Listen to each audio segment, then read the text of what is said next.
তো দেখো এইটা কী শাক তোমরা নিশ্চয়ই জানো। তো এটা কি সুজনি শাক। তো আমাদের মাঠ থেকে তুলে নিয়ে আসা হয়েছে, ডাঁটাগুলো অল্প ফেলে দিয়েছি। তো দেখে এখানে পরিষ্কার করে বেছে নিয়েছি। তো চালাই করে একটু চেলে নিয়েছি, কারণ এর মধ্যে পোকামাকড় থাকতে পারে। তো আমি এখানে ধুয়ে পরিষ্কার করে নিয়েছি। তো দেখো এটা ভাজার জন্য আমি নিয়েছি এখানে পেঁয়াজ কুচি করে নিয়েছি সরু করে, তার মধ্যে দিয়েছি রসুন বাটা। তো দিয়েছি, শাকটা তুলে দিয়েছি। দেখো কত শাক আর কইটুকু হয়ে গেল। তো এখানে পরিমাণ মতো নুন হলুদ গুঁড়ো দিয়েছি। তো দেখতেই তোমরা পাচ্ছ এক কড়া ভর্তি শাক আমি দিয়েছিলাম, দেখো কোথায় পড়ে আছে কড়ার মধ্যে।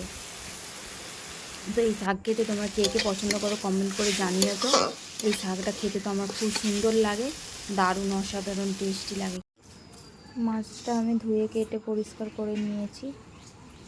তো দেখো এখানে আমি নুন হলুদ মাছের মধ্যে মাখিয়ে নিয়েছি, একটু মাছের মধ্যে একটু চোখোটে মাখিয়ে নিয়েছি, যাতে মাছের মধ্যে নুন হলুদটা ভালোভাবে ঢুকে যেতে পারে।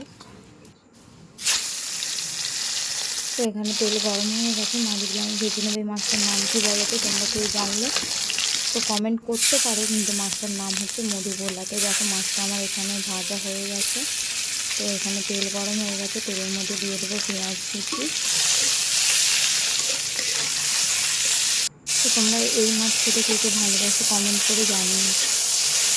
তো মাছটা খেতে খুব সুন্দর লাগে, মাছের মধ্যে কম কাঁটা, খেতেও খুব মিষ্টি, মধুভোলা মাছটার নাম। তোমরা চাইলে বাজার থেকে কিনে এনে খেতে পারো।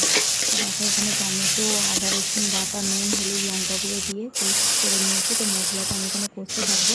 তো মশলাটা এখানে কষানোর জন্য আমি অল্প পরিমাণে জল দিয়েছি। তো দেখো আমার মশলাটা এখানে খুব সুন্দরভাবে কষানো হয়ে গেছে।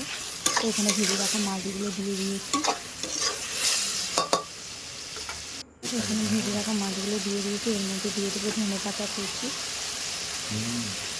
তো তোমরা যারা আমার রান্নার ভিডিও দেখছো, তোমাদের যদি রান্নার ভিডিও ভালো লেগে থাকে তো কমেন্ট করে সাবস্ক্রাইব